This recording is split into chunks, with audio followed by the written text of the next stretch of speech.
नमस्कार दोस्तों, आप सभी का चौधरी डेक्सर शो चैनल में हम हार्दिक स्वागत करते हैं। अगर आपने अभी तक चैनल को सब्सक्राइब नहीं किया है तो रेड बटन पर क्लिक करके चैनल को सब्सक्राइब करिए ताकि आगे आने वाली वीडियो सबसे पहले आपके पास आ सके। दोस्तों, आज हम आपको बताने जा रहे हैं स्कैम 1992 वेब सीरीज रिव्यू के बारे में। स्कैम 1992 वेब सीरीज 9 नवंबर को सोनी लिव पर रिलीज हुई थी और लोगों को काफी पसंद भी आ रही थी। यह कहानी भारत में हुई 1992 के सबसे बड़े स्कैम पर दर्शाई गई। यह स्कैम उस वक्त का है जब डिजिटल दुनिया ने भारत में कदम भी नहीं रखा था मेरे दोस्तों। स्कैम 1992 कोई छोटा मोटा स्कैम नहीं था मेरे प्यारे दोस्तों। यह स्कैम था पूरे 500 करोड़ का, जो कि सिर्फ एक शख्स के द्वारा किया गया था।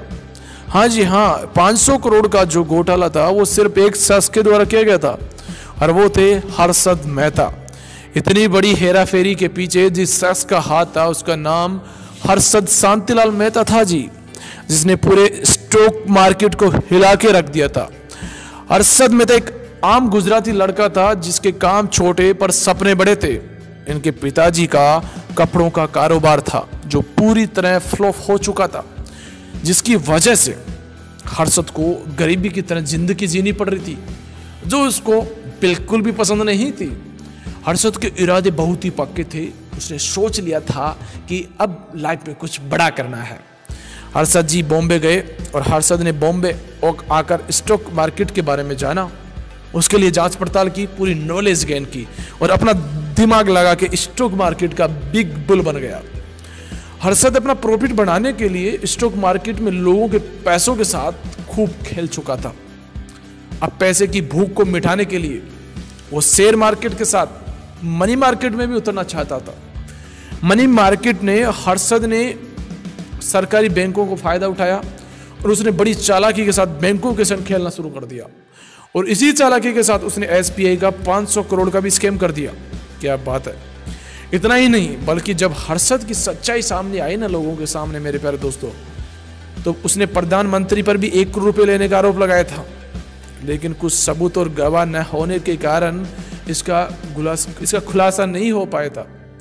दोस्तों, मैं इसके स्कैम 1992 सीरीज को जो स्कैम था उसको जिसने अंजाम दिया था उसका मैं जो माइंड सेटअप था उसके कुछ डायलॉग्स है वो मैं आपको बताना चाहता हूँ। हर्षद मेहता की जो डायलॉग स्टाइल बहुत ही प्यारे थे, एक बिजनेसमैन के बहुत ही काम के हो सकते हैं साबित, लेकिन वो स्कैम था। वो हर्षद मेहता कहा करते थे, लाला रिस्क है तो इश्क है, लाला रिस्क है तो इश्क है। और वो एक डायलॉग ये भी बोला करते थे, आपको पता है मेरा सबसे बड़ा क्राइम क्या है कि मैं हर्षद मेहता हूं।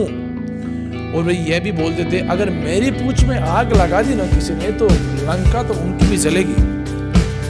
और वो एक बार उनका कोई इंटरव्यू ले रहे थे तो उन्होंने बोला, मेरा इंटरव्यू लेने से पहले मेरे बारे में जान लेना, मैं कौन हूं क्या हूं, मुझे जान जाओगे तो मान जाओगे। ये उनका डायलॉग था।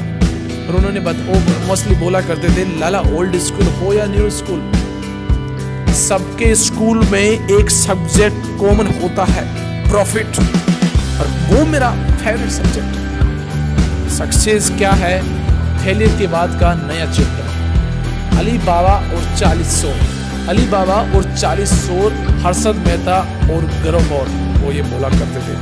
उनका नया जो डायलॉग था वो ये था, शेयर मार्केट इतना गहरा कुआं है जो पूरे देश के पैसे की प्यास बुझा सकता है। और हर्षद मेहता यह भी बोले करते थे, फ्री में तो मैं मेरे बाप को भी टिप नहीं देता। ये उनके डायलॉग्स थे। और हर्षद मेहता ये जो डायलॉग एक और जो मैं आपको बताता हूँ उनका ये डायलॉग था और वो सही भी हुआ है शायद। इमोशन में इंसान हमेशा गलती करता है। इसी के अलावा उनका दूसरा जो डायलॉग था वो ये था, जेब में जब मनी हो और कुंडली में शनि हो तो कोई फर्क नहीं पड़ता है। और ये बात कहीं ना कहीं बिल्कुल सच है।